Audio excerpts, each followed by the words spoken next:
Cette histoire commence par notre protagoniste nous dire qu'il n'a plus l'intention d'aller à aucune école ou aucun autre endroit d'apprentissage. Cependant, il ne semble pas que les choses se passeront comme prévu pour lui. Il dirigeait vers un endroit en soupirant, affichant son mécontentement. Son serviteur attire son attention, l'appelant Lee-Han et l'informant qu'ils sont presque là. Puis, il est révélé que l'endroit où il se dirige est la grande école de magie du Rover Ain à l'Empire.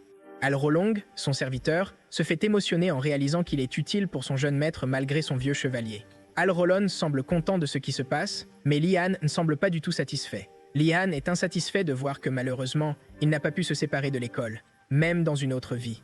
Les souvenirs de son passé émergent, nous montrant ce qui s'est passé avant qu'il n'atteigne ce moment. Donc, nous revenons au moment de son diplôme. Son camarade de classe le félicite pour son diplôme et dit qu'ils sont enfin libérés de l'esclave comme vivent les élèves de vie et des enseignants de cette école. Nous montrons sa vie d'élève et comment ses enseignants ont aimé lui donner des activités parascolaires. Même le week-end, il donne des devoirs avec des délais courts d'une seule nuit, ce qui le force à rester debout toute la nuit à étudier.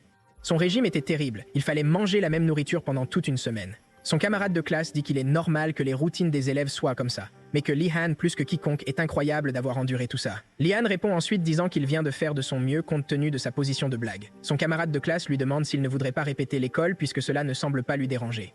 Lee-Han dit qu'il ne s'intéresse pas à l'apparence, que ce qu'il a fait n'avait rien de spécial et qu'il ne veut plus aller dans aucune autre école. Il dit qu'il veut vivre pour lui-même et ainsi il n'aura plus jamais à être dans un endroit comme l'école. Le point de vue se déplace vers ce qui semble être un chauffeur de camion. Ce conducteur semble désespéré parce que les freins ne fonctionnent pas. Il crie à quiconque devant s'écarte de sa route. Cependant, le protagoniste, qui était au milieu de la rue, n'a pas vu le camion venir et ne remarque que quand il est juste devant lui. En fin de compte, tout son effort et son dévouement à l'éducation n'ont servi à aucun but. Ses convictions restèrent intactes, même après sa mort.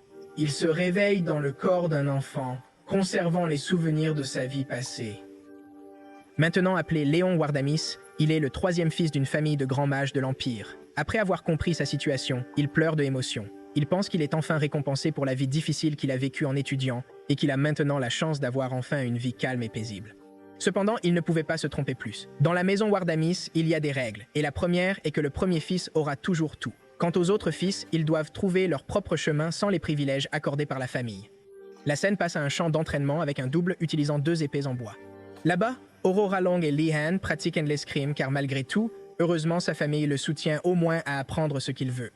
Aurora demandait longtemps s'il ne veut pas en utiliser comme occasion de suivre le chemin d'un épateur. Lee-Han a répondu à son tour en déclarant qu'il sera un mage car c'est le chemin le plus stable de sa vie. Alralong semble gêné par la réponse, ce qui fait savoir Lee-Han si sa réponse était trop simple pour lui. Extrêmement ému, Aurora Long dit qu'il est touché par la grande sagesse de son jeune maître et choisissant de suivre cette voie. Son interprétation des mots du protagoniste est celle d'un noble avec énorme ambition, surprise et insure de comment réagir. Lee-Han pense à la façon dont nous avons des attentes trop élevées et qu'en vérité, ce qu'il veut est beaucoup plus simple qu'il ne semble parce que la vérité est que dans chaque segment de cette société, il y a des opportunités pour un mage puissant. Donc je considère que la meilleure école de magie de l'Empire est là où il aura le plus de possibilités. Revenu à l'heure actuelle, le protagoniste regarde l'école et se dit qu'il n'a qu'à la supporter pendant quelques années. Les souvenirs d'un homme apparaissent en lui disant qu'il réussira bien à l'école grâce à son talent loué par le patriarche. En parlant longtemps avec Olra, la main dit que malgré l'empêchement de l'apprendre de la magie quand il était enfant parce qu'il pensait que c'était dangereux, il est toujours reconnaissant à Olra longtemps et ils ont fait ses adieux, car à partir de ce moment, aucun serviteur ou mon ne peut continuer le voyage. Le protagoniste regarde vers le côté et remarque une voiture en avant, même si elle n'est pas autorisée. En regardant, il voit des étudiants, chevaliers et serviteurs accompagnant leurs nobles. Il y a plus de gens que prévu. Seuls les nobles étudiants de l'académie devraient y être. Lee-Han affirme encore qu'il doit partir seul, sans serviteur. À côté de lui, Lee-Han remarque quelqu'un très contrarié par la situation et demande même si tout va bien. Le garçon qui était assez nerveux car il ne peut dormir sans son serviteur à côté de lui. Surpris par les paroles nobles, il reste simplement silencieux. Mais le noble commence à expliquer que ses serviteurs sont presque comme ses membres les plus importants et sans eux, il est incapable de rien faire. Ne pas accepter ces règles et sachant que les esclaves sont acceptés à l'académie, le noble va affronter un mage à la porte. Lee-Han, curieux de savoir comment les choses se dérouleraient, regarda ce qui se passerait. Le résultat a été que le mage utilisait de la magie sur l'esprit des nobles pour le réprimander. Ils ont même surpris Lee-Han de réaliser que les mages de l'académie ne toléraient pas le manque de respect, même de la part des nobles. Puis la porte de l'académie s'ouvre et un étrange brume vert commence à émerger. Une étrange lumière verte brille de la porte et une voix leur dit que tout ce que je considère est une illusion. Lee-Han ressent une pression énorme venant de la porte. Il se demande si toute cette pression vient du directeur de l'école. Tout le monde autour de lui est paralysé, incapable de rien faire. La personne mystérieuse dit qu'on leur avait tous averti de venir seuls et sans rien, mais maintenant qu'ils ont tous désobéi aux règles, il lui-même les obligera à se conformer. De forts vents soufflent de la porte en emportant tout ce qui n'était pas accueilli, tandis que les nobles crient, alors que leurs affaires sont emportées. Tout le monde se tient immobile dans le choc, mais la personne mystérieuse les appelle des imbéciles et leur dit à tous de bouger. Il ordonne à tout le monde d'entrer et chacun passe par la porte. Un crâne vert dans le ciel est responsable de tout ce qui se passe. Puis il crie à tous les élèves de se précipiter à l'intérieur. Et ainsi commence le premier jour à Heimregar, la meilleure académie de magie de l'Empire. Alors qu'ils marchaient à travers l'académie, les nobles se plaignaient du fait que le directeur les appelait à la tête épaisse, marchant silencieusement. Lee Hand entend quelqu'un l'appeler par derrière, alors il regarda en arrière pour voir qui c'est. La personne qui l'a appelé était une fille noble nommée Yoner Makon. Et la raison pour laquelle elle a appelé était que le prince voulait lui parler sans montrer beaucoup de réaction. Le protagoniste regarde dans la direction dont il a pointé. Il voit un garçon joyeux, aux cheveux dorés avec une apparence amicale. Le prince regarde le protagoniste joyeusement. Pendant ce temps, Lee Han se demande si ce garçon devrait vraiment se qualifier de prince, même si l'empereur a beaucoup d'enfants à travers l'Empire. D'autant plus que l'empereur avait déclaré qu'il ne soutiendrait aucun autre enfant en plus de son premier-né. Et dans un endroit plein de nobles de familles différentes, la situation de quelqu'un de la famille impériale serait encore pire. Yoner Van demande à Lee Han de les accompagner. Lee Han remarque que certains nobles se moquent du prince, mais il n'en tient pas compte et décide de suivre Yoner et le prince. Yoner sourit et le remercie. Elle mentionne qu'elle a été rejetée plusieurs fois avant qu'il ne l'accepte. En entendant cela, Lee Han commence à regretter le choix qu'il a fait. Genando est le nom de ce prince, soi-disant 97e. Ainsi, un trio d'amis se forme. Le temps passe et Gainando essaie de dire quelque chose à Lee Han lui-même, être une personne plutôt immature. Le prince se plaint à Lee Han de la personne qu'il a rejetée. Pour le consoler, Lee Han dit que les autres ne comprennent pas sa noblesse. Cependant, le prince imbécile ne comprend pas le protagoniste. Lee Han doit encore une fois louer Gainando qui se plaint à nouveau, mentionnant que la personne l'a rejeté et a parlé avec Ardnar. Puis voyez une fille entourée de gens la flatter. Voici Ardnar, la 44e princesse de la famille impériale. En vue la princesse, le protagoniste réalise que, contrairement à son frère, ici, la princesse éloge un air d'élégance et de nobilité. Ensuite, Ganando demande au protagoniste de battre le garçon qu'il a rejeté. Lee Han refuse et dit que les nobles ne doivent pas faire de telles choses. À ce moment, Ganando demande au protagoniste ce qu'il doit faire. Le protagoniste répond qu'il devrait pardonner ou défier la personne en duel. Ganando décide alors de tout pardonner. Yoner, qui observa tout, loue Lee Han d'avoir réussi à calmer le prince, car même si elle est son parent, ce n'est pas facile de gérer son obstination. Lee Han, curieuse, demande pourquoi elle prend soin de lui même s'il cause tant de problèmes. Mais avant qu'elle puisse dire quoi que ce soit, une étrange flamme verte commence à émerger du sol à nouveau. Le crâne apparaît devant eux, les appelant à tête épaisse. Un noble pointe contre lui et l'appelle Lynch. Les Lèches sont de puissants mages immortels, devenus morts-vivants. Cela étonne Lee Han, sachant qu'un Lich est le directeur d'une académie de magie impériale. Le directeur demande à tous pourquoi il les appelle à tête épaisse. Ardenar répond que c'est parce que les novices ont le fer comme symbole. Le directeur, satisfait de la réponse, accorde 10 points à son dortoir. Cependant, il avoue que c'est un mensonge, gênant Ardenar. Il explique que les novices ont un fer comme symbole, car parmi tous les métaux, il a des possibilités infinies d'utilisation.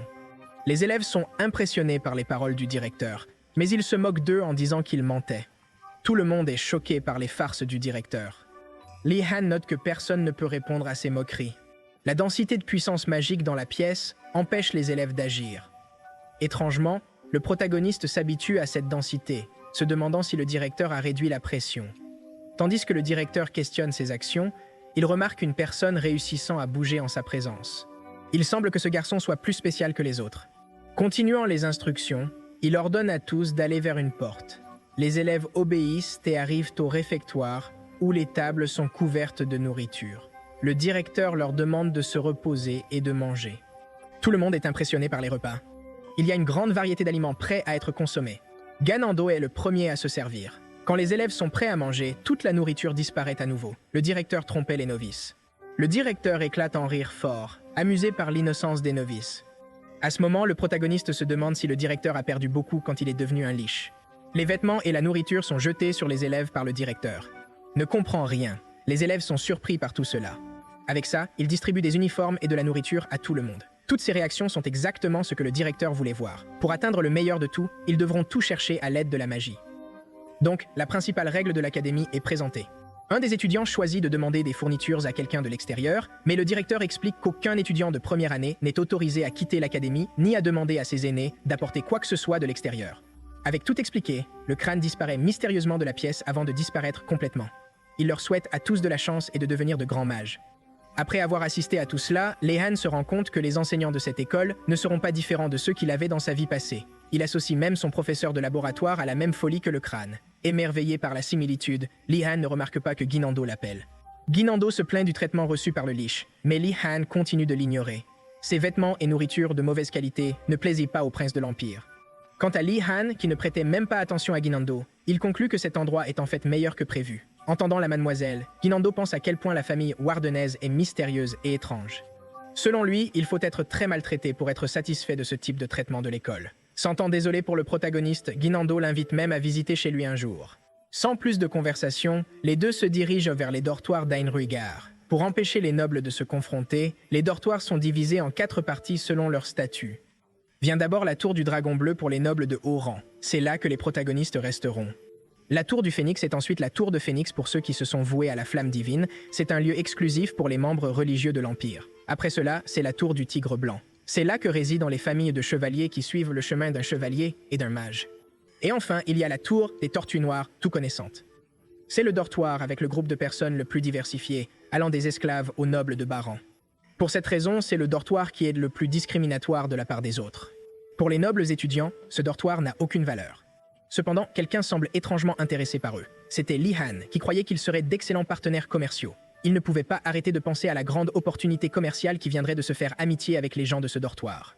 Un noble crie son insatisfaction envers ces gens. Tout le monde regarde dans la direction du noble. Après avoir réussi à attirer l'attention de tout le monde, il demande arrogantement s'il a dit quelque chose de mal. Le protagoniste, qui ne veut pas perdre ses futurs partenaires commerciaux, intervient pour les défendre. Il dit au noble qu'il n'y a pas de différence de statut entre les étudiants là-bas et qu'il ne devrait pas agir si arrogant. Puisque le protagoniste vient de la famille de la garde, ses paroles ont du poids. Avec ça, le protagoniste se sent heureux de penser avoir gagné le respect de tout le monde. Mais les choses ne se passent pas comme il s'y attendait, et certaines personnes semblent terrifiées qu'il soit de la famille de la garde. Il y a plusieurs rumeurs sur la famille de la garde, dont celle-ci disant que le patriarche est un dragon. De telles réactions ne le surprennent même pas. Voyant que Yoner est à proximité, il profite de l'occasion pour demander si ces rumeurs correspondent à son apparence. Mais pour elle, Lehan semble assez digne. Ganando voit les deux parler de loin et se plaindre d'être laissés seuls. Alors que les deux se dirigent vers le prince, Lehan en profite pour demander à nouveau pourquoi elle soutient ce prince. Rapidement, elle répond que c'est à cause de sa mère. La scène se déplace vers un grand palais. Ce sont des souvenirs d'enfance de Yoner. Elle jouait avec une belle dame et a accidentellement renversé du vin sur sa robe. La femme tachée n'était autre que l'impératrice. Terrifiée, l'enfant était réconforté par l'impératrice qui lui dit que ce n'était qu'une petite erreur. Extrêmement émue, la fille regarde l'impératrice. Cependant, toute l'image est brisée car Yoner nous dit que tout c'était une illusion du protagoniste. Ce n'était rien d'autre que l'impératrice utilisant un pot de vin pour que son ami gagne et continue de gagner. Après avoir entendu cela, le protagoniste voit une occasion incroyable qui est de devenir ami du prince aussi. Marchant à travers l'académie, et le protagoniste réalise que l'académie est si grande qu'elle a même des lacs et des forêts à l'intérieur. Donc, il comprend que le lich disait la vérité, qu'ils devaient tout trouver eux-mêmes. Regardant de côté, il voit les élèves perdus sans savoir où aller. Demandant au propriétaire ce qui se passe, elle répond que le chemin vers leur dortoir devrait être juste devant. Confus par la situation, il s'approche pour en savoir plus. Le sol tremble, provoquant la panique générale. Une tour étrange émerge du sol. Incrédules, les élèves se demandent ce qu'est cette tour. La tour semble petite pour tout le monde là-bas, rendant même les empreintes inconfortables. Tandis que Lehan est curieux, le prince se plaint. En entrant dans la tour, quelque chose d'inattendu se produit. Évaporé, le protagoniste reste seul dans l'obscurité. Ne comprenant pas ce qui se passe, le protagoniste cherche tous ceux qui se trouvaient autour de lui. Une voix mystérieuse le salue, demandant où il voudrait aller. Observant tout l'espace autour de lui, il réalise que tout y a de la magie. Après avoir compris sa situation, il demande quelles sont ses options. La voix mystérieuse le loue pour avoir compris les choses si vite qu'elle commence à expliquer qu'il ne peut choisir qu'entre sa chambre et la salle des étudiants de première année pour l'instant. Ayant entendu cela, il demande s'il y aura d'autres options à l'avenir. Il est expliqué que davantage de lieux seront déverrouillés lorsqu'il découvre leur nom, mais pour l'instant, il est restreint par le directeur lui-même. Avec seulement 2 choix, il décide d'aller dans sa chambre. Une fois de plus, Lehan est accueilli et transporté dans sa chambre. Dans sa chambre, Lehan étudie Einrungar. Un sujet obligatoire, les autres facultatifs. En lisant, Lehan découvre le nom du directeur. au Sugondoltis. Pour Li Han, cette académie est plus libre et agréable que son ancienne école. Sa chambre est confortable. Cependant, les autres étudiants ne partagent pas son avis. Satisfait, Li Han décide de voir quelle matière les autres choisissent. Dans la salle des étudiants de première année, Li Han et Yoner discutent. Yoner annonce qu'elle veut étudier l'alchimie. Elle explique à Li Han que son objectif est de devenir un grand fournisseur de produits pour le palais. Elle est excitée et suggère que le protagoniste lui rejoigne. Mais pour lui, il est trop difficile de se construire sur le marché, et ce n'est pas ce qu'il cherche. Voyant que Li Han ne semble pas intéressé, le propriétaire demande quels sujets il s'intéresse. Alors, et son esprit, tout ce qu'il veut, c'est quelque chose de facile et avec peu de compétition. Il désire simplement devenir un simple fonctionnaire pour l'Empire. Cependant, il manque le courage de dire à un autre que son désir est quelque chose de si simple. Finalement, il donne juste des réponses vagues, mais leur conversation est interrompue par le prince désespéré, disant que sa chambre a été envahie. Les deux savent comment le prince ne prête pas beaucoup d'attention à ses paroles. Même quand il dit que ses affaires ont été volées, il est ignoré. Le jour passe et Li Han lit les bases de la magie. C'est le seul sujet d'étude obligatoire à l'académie. En fermant le livre qu'il lisait, il remarque quelque chose autour de lui. Tous les élèves semblaient épuisés par la pénurie de nourriture et l'inconfort de leur lit. Les nobles ont mal dormi. Lee Hollywood trouve la situation étrange car rien ne le dérange. Les souvenirs de sa vie de simple ouvrier le hantent sans répit. Il a même dû déjeuner avec des barres de céréales. Même son collègue n'avait pas d'autre option. Son collègue promettait même une fête à la fin. Finalement, Raymond avait dîné après une longue journée de travail, n'ayant consommé qu'une barre de céréales. Se souvenant de son passé, le protagoniste se sent heureux de sa situation actuelle. Les élèves affirment avoir atteint la classe. Ils ouvrent la porte, contrariés sans regarder devant eux. En levant les yeux, ils sont surpris par ce qu'ils voient.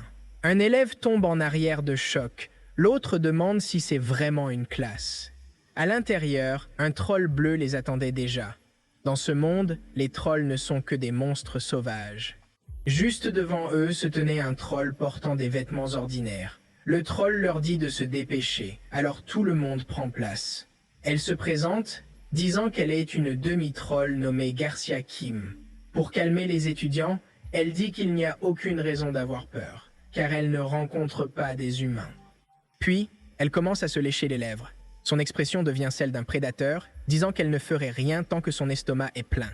Ces paroles font peur à tout le monde, choquant même le prince. Garcia Kim regrette rapidement la blague qu'elle a faite. En passant à la leçon, Garcia explique que la plupart des sorts ne seront pas utilisés parce qu'ils sont trop dangereux. Mais malgré cela, elle enseignera le principe de la magie afin que chacun puisse trouver ses propres chemins en tant que mage, devenant ainsi une boussole pour les guider dans leur voyage. Ils sont soulagés qu'elle ne soit pas comme le directeur qu'ils avaient à rencontrer. Sa première question est « Qu'est-ce qu'un mage ou une magie ?» Ardnar répond que devenir un mage façonne le monde à sa volonté. Garcia loue sa réponse, ajoutant qu'il y a plus à cela. Un mage doit sentir et manipuler la manière environnante, mais cela seul ne suffit pas. La capacité de rassembler et combiner le pouvoir magique est aussi nécessaire. Pour créer des sorts et des régions, une forte volonté est essentielle. Elle insiste pour que tout le monde comprenne. L'enseignant demande à tous d'essayer de rassembler du pouvoir magique dans leurs baguettes. Les étudiants commencent à pratiquer. Garcia demande à chacun d'imaginer une figure lumineuse et de canaliser la magie. Le propriétaire peine mais continue. Pour elle, c'est comme contrôler un cheval sauvage. Poursuivant les enseignements, le professeur demande à tout le monde de répéter le même incantement. Elle dirait qu'une lumière brillante apparaît. Alors qu'elle appelle la lumière devient plus forte, illuminant toute la pièce avec sa lumière. Enfin, l'enseignant dit que peu importe quel incantement ils utilisent, tant qu'il est court et les aide à maintenir la concentration.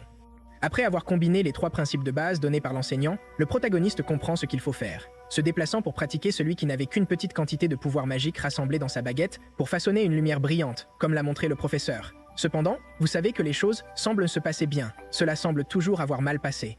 Les autres élèves semblent également avoir du mal à contrôler leur pouvoir magique. Le doyen Ando devient même effrayé alors que son pouvoir magique se déplace contre sa volonté. Son pouvoir magique semble l'attaquer, mais rapidement son professeur lance un sort pour le protéger. Elle crée des ailes d'ange sur son dos pour le protéger. Elle les rassure, promettant de les protéger en cas d'échec et d'accident. Elle les encourage à continuer à essayer jusqu'à ce qu'ils n'aient plus de pouvoir magique dans leur corps. À la deuxième tentative, un tiers des étudiants ont abandonné. Malgré son simple aspect, la magie que tout le monde pratique prend 1 mois à apprendre. Cependant, Garcia ne donne pas ces informations aux étudiants, croyant qu'ils devraient les découvrir seuls. Après 7 tentatives, la plupart ont déjà abandonné à l'exception de Li Han, qui semble toujours intéressé à apprendre, insiste pour continuer, même en étant le dernier avec un enthousiasme. En attendant la réponse de l'enseignant, il la regarde en cherchant son approbation. En disant cela, l'enseignant se demande comment il a encore de l'énergie, même s'il est normal pour un novice avec de bonnes réserves de pouvoir, d'abandonner à la 5e tentative. Puis il nous est expliqué que l'origine des mages peut avoir différents noms selon chaque région ou croyance. Mais malgré des origines différentes, tous les mages peuvent rencontrer des problèmes de pouvoir insuffisants. Avec son talent, Garcia demande le nom de Li-Han. Après que Li-Han se présente sans utiliser son nom de famille, Garcia est satisfait de l'attitude du garçon et lui demande de venir vers elle si Li-Han devant elle. Garcia lui demande de lui donner la main. Li-Han obéit et tend sa main. Garcia ressent son pouvoir magique incroyable. Quelque chose de bizarre se passe. Elle se retrouve entourée d'eau. Elle regarde dans toutes les directions, essayant de voir quelque chose. Cependant, tout ce qu'elle voit est un énorme et vaste océan autour d'elle. Criant pour l'enseignant, Li-Han parvient à la ramener à la réalité. Il montre de l'inquiétude et demande si elle va bien. Garcia répond qu'elle va bien et lui demande de reprendre la leçon. Pendant qu'elle s'interroge sur ce qui s'est passé, nous voyons que Ganando croit que son professeur pourrait dévorer quelqu'un. Il en parle même à Yoner, qui, connaissant sa stupidité, lui dit de se taire. De retour à Garcia, elle demande à Li-Han de la rencontrer après les cours. Garcia explique qu'il est normal de manquer de magie au début, mais avec l'entraînement, ils gagneront en puissance et diminueront leur consommation d'énergie. Cependant, ils ne devraient pas pratiquer imprudemment. En concluant la leçon, elle insiste pour dire qu'elle ne mange pas les gens, et la première leçon se termine ainsi. Après les cours, Li-Han rencontre son professeur. Garcia commence à expliquer pourquoi elle l'a fait venir. La vérité était qu'elle avait déjà entendu parler de Li-Han du directeur. Li-Han est surpris d'apprendre qu'il a attiré l'attention du Lich, qu'il pensait être fou. Mais Garcia le rassure rapidement, lui dit de ne pas s'inquiéter parce que malgré ses apparences, le directeur est une personne gentille. La vérité est que le directeur observe attentivement tous les élèves sans qu'ils le savent. Avec les enseignants, le directeur discute de chaque nouveau étudiant entrant dans l'académie. Et dans son observation du protagoniste, le directeur mentionne que Li-Han possède une grande stupidité. Garcia se demande pourquoi Li-Han serait si stupide. Peut-être est-ce une manière de dire que quelqu'un qui semble stupide pourrait cacher une grande sagesse. Elle conclut que le directeur voulait dire que Li-Han a un grand potentiel. Avec cela, ses attentes augmentent et elle veut le connaître personnellement. Li-Han appelle son professeur, perdu dans ses pensées. De retour à la réalité, Garcia ne pouvait pas tout révéler. Elle explique que Li-Han possède beaucoup de mana. Mais pour Li-Han, cette raison n'a pas de sens car n'importe qui peut augmenter ses réserves de mana par l'entraînement. Cependant, ce n'est pas juste une question de quantité. Pour Garcia, le mana de Li-Han est au-delà de ses mesures. Dans ce monde, le mana de base est un talent. Cela facilite la vie d'un mage.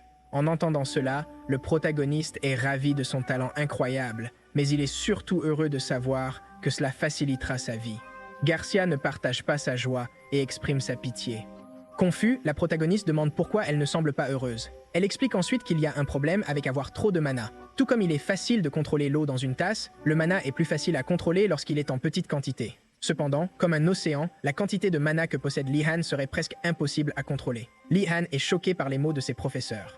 Donc, la chose la plus essentielle pour un mage est avec quoi il luttera le plus. L'idée d'avoir de grandes difficultés à contrôler son mana le laisse désespéré. Cependant, Garcia lui donne un étrange bracelet. Elle explique que le bracelet absorbera son mana pour l'aider, le rendant à nouveau excité, mais son bonheur est court quand elle dit que ce ne sera pas si simple. Elle lui dit qu'il doit pratiquer constamment l'utilisation du mana pour éviter les problèmes, lui donnant la permission de pratiquer seul plus tard avec les deux autres. Il continue de lamenter les difficultés qu'il sera confronté. Il demande aux deux s'ils ont déjà décidé quelles matières ils vont suivre. Yoner est sûr qu'elle prendra l'alchimie et demande même si les autres veulent se joindre à elle. Gainando se moque de son choix et dit même que c'est un chemin de vos serviteurs. Cette remarque irrite un an et elle se précipite vers le prince. Voyant sa fureur, le protagoniste observe. Elle interpelle Gainando, qui regarde en arrière sans souci. Avec un coup de poing, elle l'envoie voler et lui dit de ne pas chercher de potion pour se soigner. Pendant ce temps, Lee observa simplement la technique de Yoner et conclut que c'était un coup bien mérité. Plus tard, en marchant, un protagoniste demande à Yoner si elle n'a pas exagéré avec ce coup de poing. Mais en voyant la réaction de Yoner, il réalise qu'il est normal pour elle de frapper ainsi. Changeant de sujet, ils ont observé les élèves d'une autre tour à proximité. Ces étudiants appartiennent à la tour Turbo Noir et fixent Li-Han. Dans cette tour, les civils réagissent souvent avec peur ou mécontentement face à un noble. Mais ces élèves montrent de l'hostilité. Quand Li-Han décide qu'il vaut mieux ne pas s'impliquer, ils arrivent tous sur la pelouse de l'académie pour leur prochaine leçon. Une voix inconnue demande si tout le monde est arrivé. Liam pense que ce sera un autre enseignant d'une race très différente qui donne une leçon, mais il est déçu de voir que ce n'est qu'un simple nain. Son nom est Euregalum Jumdar. Euregalum commence en disant qu'il sait que tout le monde se demande pourquoi ils sont à l'extérieur des bâtiments de l'académie, sans table ni chaise. Ardnar répond volontairement. Elle répond qu'ils sont là pour ressentir l'homme de la nature. Encore une fois, Ardnar est gêné de répondre mal. Le propriétaire demande à Li-Han s'il sait pourquoi ils sont là. Il dit sans préoccupation que c'est juste un endroit pour rassembler des matériaux. Sa réponse est correcte, étonnamment. Le professeur Yuri Golem sourit à la réponse de Li-Han. Ardnar, d'autre part, regarde le protagoniste avec un regard envieux. Cela inquiète Li-Han quant à la possibilité d'un rival. Greg Olin attire l'attention et explique ce qui est essentiel pour l'alchimie. On sait que l'alchimie 1 nécessite du talent et un bon contrôle, mais le professeur dit que la réalité est différente. Ce qui est vraiment nécessaire, c'est l'acquisition de matériaux.